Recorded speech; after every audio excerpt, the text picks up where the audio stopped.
विनम्र निवेदन करके कह रहा हूँ कि आदरणीय प्रधानमंत्री जी, आदरणीय शिक्षा मंत्री जी का इस्तीफा ले लीजिए।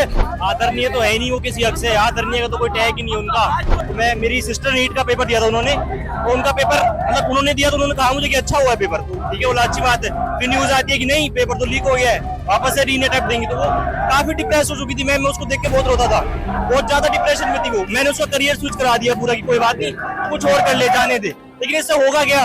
हमें चेंज करना पड़ेगा क्या? सरकार क्यों नहीं करेगी? सरकार की बहन के लिए आया है यहाँ पे। क्या वो जान नहीं थी? वो जान भी दिखा देना, देखो ये वहाँ पे बात कर रहे हैं, वो वहाँ पे हवा दे रही है। वो अच्छा, आपको सच में सांस आ रही है? एकदम आराम से आ रही है। बताएं आप। उस दिन भी आप ऐसे ही थे? नहीं, उस दिन मैं ऐसे नहीं था, मैं उस दिन अपनी शक्ल लेके आया था। उसके बाद आइडिया आया? हाँ, उसके बाद अब ये करना चाहिए। मेरे पास पड़ा हुआ था, मैंने कहा क्यों नहीं, let's do it. Right side में रोड पड़ा था।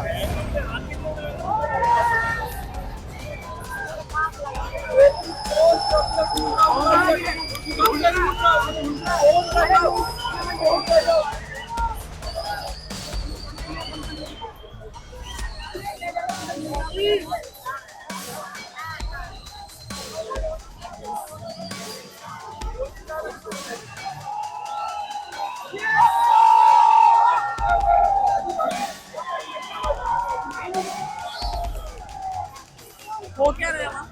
हो क्या रहा है? पानी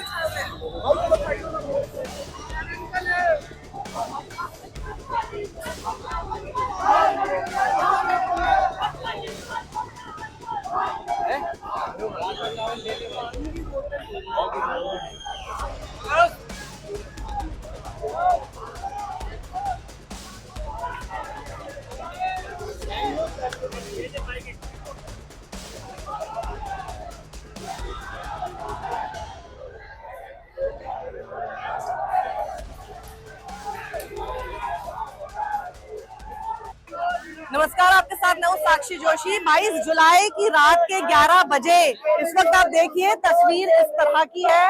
अभी मैं आपको जंतर मंतर के और अंदर लेकर चल रही हूँ। थोड़ी देर पहले आपने देखा होगा 9:30 बजे जब आई थी तब क्या माहौल था। धीरे धीरे आप सोचिए जैसे जैसे रात और बढ़ रही है, भीड़ यहाँ पर आ रही है, भीड़ का आना नहीं रुक रहा है। सोचिए किसी भी जगह पे हम जाते हैं तो रात होती है तो भीड़ छटने लगती है, कम होने लगती है। लेकिन ये नजारा इस वक्त 22 जुलाई की रात 11 बजे आपको देखने को मिल रहा है, जहाँ आपको सिर्फ और सिर्फ लोग आते हुए ही नजर आ रहे हैं। जैसे उन्होंने इरादा बना लिया है, ठान लिया है कि चाहे समय कुछ भी हो, जिस समय हम फ्री होंगे, आ पाएंगे, तब हम यहाँ पर आकर अपना समर्थन देंगे। आइए अंदर चलिए। ये देखिए अब यहाँ वहाँ पे वैन पे वहाँ पे चढ़े हुए हैं, बस पे चढ़े हुए हैं। ये दूर से मैं आपको दिखा पा रही हूँ क्योंकि वहां जाकर अभी और भीड़ दिखेगी।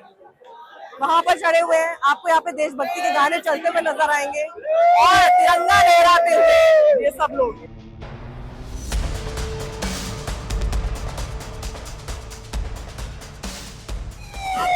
मैं अंदर जा रही हूँ, भीड़ और ज्यादा खड़े होने की जगह कम होती जा रही है और जो नारे हैं वो और ज्यादा तेज सुनाई देने लग रहे हैं। जितना अंदर आप जाओ उतनी ज्यादा भीड़।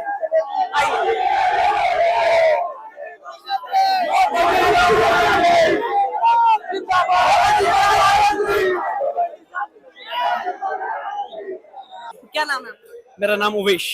उवेश, या कहाँ से है आप? मैं बिजनौर से हूँ। क्या बोलना चाह रहे? क्या ये मैं तो देख रही हूँ, मैं पहले आई यहाँ पे 9:30 बजे, फिर मैं वापस गई, मैं 11 बजे आ रही हूँ तो भीड़ बढ़ती जा रही है। जी, जी। ऐसा देखा आपने पहले कभी? मैम देखिए, मैं भी फर्स्ट टाइम आया हूँ। बहुत टाइम से मैं सोशल मीडिया से वॉच कर रहा था, आपके चैनल से बहुत वॉच करता हूँ। जब से आप न्यूज़ 24 में तब से वॉच करता हूँ। देखिए, कॉकरोच जनता हो सकता है, बहुत सारे लोगों के मतभेद हो सकते हैं कॉकरोच जनता पार्टी से। सोनम सर को नहीं सपोर्ट करना चाहते बहुत से लोग, मत करिए। लेकिन एक चीज जो मुद्दा है, मेन चीज शिक्षा, एजुकेशन, वो बहुत इंपॉर्टेंट है। 2024 में जब नीट का पेपर लीक हुआ तो सरकार ने उस टाइम कहा कि अपराधियों पर कार्रवाई होगी और आगे से कोई पेपर लीक नहीं होगा। ये उस टाइम पे भी शिक्षा मंत्री धर्मेंद्र प्रधान जी थे। बट 2026 आता है, नीट का पेपर लीक होता है, नीट का ऐलान होता है और 20 बच्चों की शहादत होती है। ये सिस्टम का सबसे बड़ा धोखा, उन 20 बच्चों की जान, क्या वो जान नहीं थी? वो जान भी दिखा देना, देखो ये वहाँ पे बात कर रहे हैं, वो वहाँ पे हवा दे रही है। वो अच्छा, वो जान किसी के लिए कीमती नहीं थी। आज देश का कोई बड़ा नेता, कोई एमपी, कोई एमएलए अगर किसी की डेथ हो जाए तो लाखों लोग अफसोस करते हैं। क्या छात्रों की जान नहीं दी? क्या वो अपने माँ बाप के दुलारे नहीं थे? तो नैतिकता के आधार पे मैं कहना चाहता हूं कि नैतिकता के आधार पे आदरणीय शिक्षा मंत्री श्री धर्मेंद्र प्रधान जी अपना इस्तीफा छात्रों के सामने आकर के दे दे, उनसे कहे कि मेरे कार्यकाल में मुझसे एक गलती हुई है, मैं इस गलती की माफी मांगता हूं और अपना इस्तीफा। पंखा फिर हो रहा है यहाँ पे। सबसे इंटरेस्टिंग यही है कि जो खड़ा होता है, कहाँ से गुजर रहे होता है, कोई ना कोई आपको पंखा करके चला जाता है। ये आइडिया कहाँ से आया है? ये सब लोगों को आइडिया कैसे आया? जब युवा जागता है ना, जब युवा जागता है, हमारे बाप दादाओं ने कुर्बानी दी। भगत सिंह जागे थे तो देश को एक पूरा तूफान खड़ा कर दिया था, और आज ये युवा जागा है, इनकलाब के नारों से पूरा जंतर मंतर भर दिया है। सरकार से कहना चाहते हैं, आपसे हाथ जोड़कर रिक्वेस्ट करें, हमें आपसे नहीं लड़ना है, हम आपके बराबर नहीं हो सकते हैं, युवा आपसे नहीं लड़ सकता है। आपके पास पुलिस है, आपके पास फोर्स है, आपके पास सब कुछ है, हम लोग निहत्ते हैं। बस आपसे एक गुजारिश है, इस एजुकेशन सिस्टम को ठीक कर दीजिए, जो युवा बेरोजगार है उनको सही तरीके से नौकरी दे करके, और आदरणीय धर्मेंद्र प्रधान जी अपना इस्तीफा दे करके छात्रों के सम्मान में उनसे माफी मांग करके कहें कि मुझसे गलती हो गई और मैं अपना इस्तीफा देता हूं। ये छात्र इस चीज से भी संतुष्ट होकर अपने घर चला जाएगा। हम बाकी मुद्दों से हमें कोई मतलब नहीं, देश में और क्या मुद्दा चल रहा है, लेकिन हम युवा है, हमें एजुकेशन मुद्दा हमारे लिए बहुत जरूरी है, हमारे लिए नौकरी जरूरी है, हमारे लिए रोजगार जरूरी है। हमें जब नौकरी नहीं मिलेगी, हमें रोजगार नहीं मिलेगा, तो हम क्या करेंगे? आत्महत्या ही तो करेंगे, और क्या करेंगे? उनको तो कोई फर्क नहीं पड़ेगा इससे। ठीक है, मरने दीजिए युवाओं को, देश का नुकसान है। जब युवा मरता है तो देश का नुकसान होता है। जापान के अंदर बच्चे देखने को तरस रहे हैं लोग, वहाँ युवा नहीं है। आप जानती होंगी मैम, जापान के अंदर लोग तरस रहे हैं। शांतिपूर्ण लड़ने से भी, शांतिपूर्ण प्रदर्शन से भी अगर देखिए सरकार नहीं सुनने वाली। एक साल किसानों को बिठाया, 700 किसानों को शहीद कराया उनको, लेकिन किसान था वो देश का अन्नदाता था, वो सड़क पर बैठ गया। ये युवा कब तक बैठ जाएगा? ये अपना पेट भी तो पालेगा, ये अपने परिवार को भी तो पालेगा। तो मेरी सरकार से गुजारिश है, आप इनकी जल्दी से जल्दी सुन करके प्लीज, मैं हाथ जोड़ के आपसे रो करके, आपसे विनम्र निवेदन करके कह रहा हूँ कि आदरणीय प्रधानमंत्री जी, आदरणीय शिक्षा मंत्री जी का इस्तीफा ले लीजिए और इन युवाओं को इनके घर भेज दीजिए। आदरणीय तो है नहीं वो किसी हक से, आदरणीय का तो कोई टैग ही नहीं उनका। गुजारिश करें, ये देश डेमोक्रेटिक क्यों है? अकाउंटेबिलिटी कहाँ है सरकार की? कहाँ गए वो लोग? धर्मेंद्र प्रधान सिस्टम, उसके रेजिग्नेशन से कुछ नहीं होगा, अकेले की रेजिग्नेशन से वो रेजिग्नेशन दे देगा, किसी और को बिठाएंगे, परसों वही होगा। बात ये सिस्टम पूरा करप्ट है, इसको बदलने की बहुत ज्यादा जरूरत है। स्टूडेंट क्यों खड़े हैं यहाँ? सबको अपनी अपनी पढ़ाई करनी है, सब अपने अपने यहाँ छोड़ छाड़ गया है, लेकिन ये कर क्या रहे? सरकार का एक ट्वीट नहीं, कुछ नहीं कि भाई एटलीस्ट उनको थोड़ा सा भी देखे, कुछ करे, कुछ बताए, लेकिन कुछ नहीं है। सरकार का कोई लेन देन नहीं है यहाँ पे। स्टूडेंट कर रहे हैं, कर जाएंगे, मारेंगे, लाठीचार्ज कर लेंगे, भगा देंगे। हम तो क्या कर सकते हैं, हमें तो पढ़ना है। 20 तारीख पे भी थे आप? 20 तारीख में नहीं था मैं आज ही आया हूँ, मैं राजस्थान से आया हूँ, मैं आज सीधा यहाँ पे। तो मेरी सिस्टर नीट का पेपर दिया था उन्होंने, तो उनका पेपर मतलब उन्होंने दिया तो उन्होंने कहा मुझे कि अच्छा हुआ है पेपर, तो ठीक है, बोला अच्छी बात है। फिर न्यूज आती है कि नहीं पेपर तो लीक हो गया है, वापस से रीनेट अटेम्प्ट देंगे। तो वो काफी डिप्रेस हो चुकी थी, मैं उसको देख के बहुत रोता था, बहुत ज्यादा डिप्रेशन में थी वो। मैंने उसका करियर स्विच करा दिया पूरा, की कोई बात नहीं, तो कुछ और कर ले, जाने दे। लेकिन इससे होगा क्या? हमें चेंज करना पड़ेगा क्या? सरकार क्यों नहीं करेगी? सरकार की बहन के लिए आया है यहाँ पे, ये अपनी बहन के लिए आया है यहाँ पे। उनकी बहन का पेपर था नीट का जो लीक हो गया, उसके बाद ये कह रहे हैं कि बहुत ही डिप्रेशन में चली गई, और उसको देख के अब ये बात कर रहे तो उनकी आंख में मुझे आंसू दिखाई दे रहे हैं। मैं बता रहा हूँ, मैं उससे बात कर रहा था, मुझे रोना आता था। वो बहुत ज्यादा वो था, बहुत ज्यादा उसको देख के मुझे बहुत रोना आता था। वो बहुत डिप्रेशन में जा चुकी थी, बहुत ज्यादा डिप्रेशन में जा चुकी थी। मेरे को डर लग रहा था कि कुछ गलत कदम ना उठा ले, क्यों? लेकिन सरकार को कुछ नहीं है, वापस से नीट अटेम्प्ट दे दो। मेरा एक दोस्त है, उसने पिछले 4 साल से रेगुलर नीट दे रहा है, वो नीट दिया उसने इस बार, वो बहुत खुश हुआ कि इस बार मेरा सिलेक्शन पक्का है। लेकिन जैसे ही हम लोग सब साथ में बैठे थे, हम पुराने दोस्त थे, बचपन के साथ दोस्त थे, हम लोग साथ में बैठे थे, तभी खबर आती है एनटीए की तरफ से कि पेपर लीक हो गया है और इसको कैंसिल कर दिया गया। आप यकीन नहीं मानेंगे, उसके आंखों से वो आंसू निकले कि हम दोस्त को भी रोना आ गया। मतलब एक अकाउंटेबिलिटी अगर तय कर दे सकता, अब इस सिस्टम को चेंज करिए ना। आप अगर सिस्टम को चेंज करेंगे, जनता आपको वोट देगी। आपको क्यों हटाएगी जनता? आप अगर अच्छा काम करोगे, और अगर आप ये काम करोगे तो जनता आपको क्यों वोट देगी? फिर तो आपको हटाएगी ना। अहंकार बहुत हो गया सरकार को।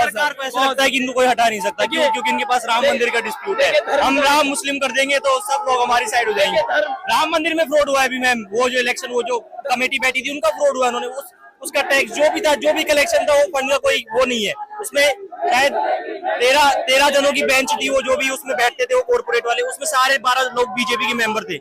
ये बात प्रोटेस्ट में इसलिए बोली जा रही है क्योंकि मैं लोग सुन ही नहीं रहे, सरकार सुन ही नहीं रही हमारी। कहना चाहूंगा मैं, देखिए इस देश के अंदर हमेशा जो चुनाव होता है वो धर्म और जात के ऊपर होता है, लेकिन अगर आज भी लोग नहीं समझ पाए, आज भी धर्म और जात के नाम पर वोट दिया तो इस देश का कल्याण नहीं होगा, इस देश को नुकसान उठाना पड़ेगा। इस युवा अगर एक बार फिर से अपने उसी राह पे चला गया धर्म और जात पर, तो इस देश का दोबारा कल्याण नहीं होने वाला। आप प्लीज इस सिस्टम को, इस लोकतंत्र को बचा लीजिए, इस लोकतंत्र को बचा लीजिए। ये जो बाबा साहब भीमराव अम्बेडकर साहब ने, ये मौलाना आजाद ने, ये चंद्रशेखर आजाद ने, और ये जितने भी भगत सिंह ने जो सपना देखा था, महात्मा गांधी का जो सपना था, जवाहरलाल नेहरू का जो सपना था, उसको प्लीज बचा लीजिए, उसको प्लीज बचा लीजिए। आपको सांस आ रही है? आ रही है। क्या नाम है आपका? डेडपूल। डूम्सडे में हो You have to watch that. आपको सच में सांस आ रही है? एकदम आराम से आ रही है। बताएं आप। ये आप आज पहली बार आए हो कि पहले भी आए हो? मैं 3 दिन पहले भी आया था। मैं जिस दिन रॉयल मतलब जिस दिन मेन लाठीचार्ज हुई थी, मैं उस दिन रात में भी आया था। उस दिन भी आप ऐसे ही थे? नहीं, उस दिन मैं ऐसे नहीं था, मैं उस दिन अपनी शक्ल लेके आया था। उसके बाद आइडिया आया? हाँ, उसके बाद अब ये करना चाहिए। मेरे पास पड़ा हुआ था, मैंने कहा क्यों नहीं, let's do it. Get ready with me जो चल रहा है। हाँ, GRWM वो कर लिया मैंने भी आज।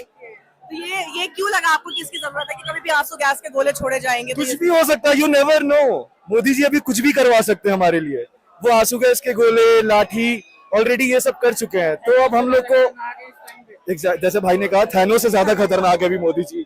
कोई भरोसा नहीं डूम्सडे में, अगर वहां से रॉबर्ट डनी जूनियर की जगह मोदी जी निकल के आ जाए। और एक चीज जो यहाँ पे देखने को मिल रही है, एक पुलिस वाला यहाँ पर अब नहीं है। लगता है 20 जुलाई के बाद जो जंतर मंतर पे और ज्यादा भीड़ आ गई है, और ज्यादा लोग आ गए, और अब आपको यहाँ पे ऐसे भी लोग दिख रहे हैं जो कि कह रहे हैं कि बच्चों को मारा था ना हमारे, ये सवाल चल रहा है यहाँ पे।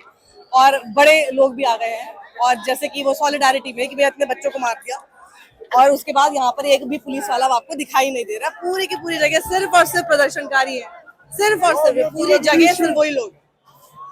कैमरा पर्सन अरविंद चौरसिया के साथ साक्षी जोशी। देखते रहिए आप हमारे साथ सत्यमेव जयते।